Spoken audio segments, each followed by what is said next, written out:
Nasib apes dialami wanita berinisial RWS, 29 tahun saat menjalin hubungan dengan pria bernama Yosia Eka Victory, 33 tahun.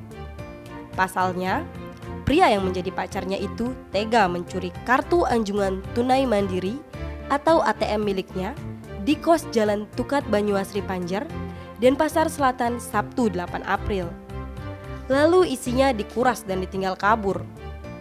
Namun, aparat Polsek Denpasar Selatan berhasil meringkus Yosia setelah menerima laporan dari korban.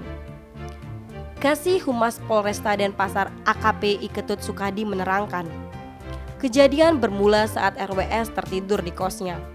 Ketika itu, pacarnya Yosia mengambil kartu ATM korban yang diletakkan dalam dompet. Kemudian pria pengangguran itu menarik uang milik korban di mesin ATM Circle K, Jalan Waturenggong Panjer, sebesar 9 juta rupiah, serta mentransfer lagi 8 juta rupiah ke rekening orang lain. Uniknya, usai beraksi pelaku sempat mengembalikan kartu ATM tersebut ke dalam dompet korban, lalu kabur.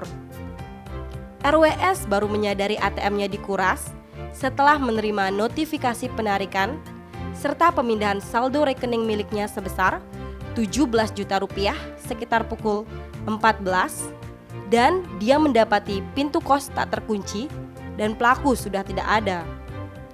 Tim Opsnal Reskim Polsek Denpasar Selatan yang menerima laporan langsung melakukan penyelidikan. Dari olah tempat kejadian perkara atau TKP, diketahui pelakunya adalah Yosia.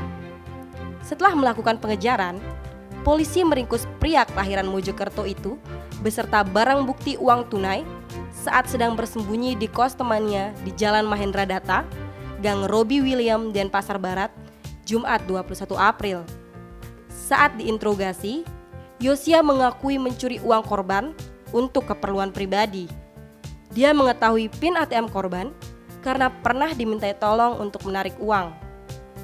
Atas ulahnya itu, pelaku dijerat pasal 362 KUHP tentang pencurian dengan pidana penjara paling lama 5 tahun.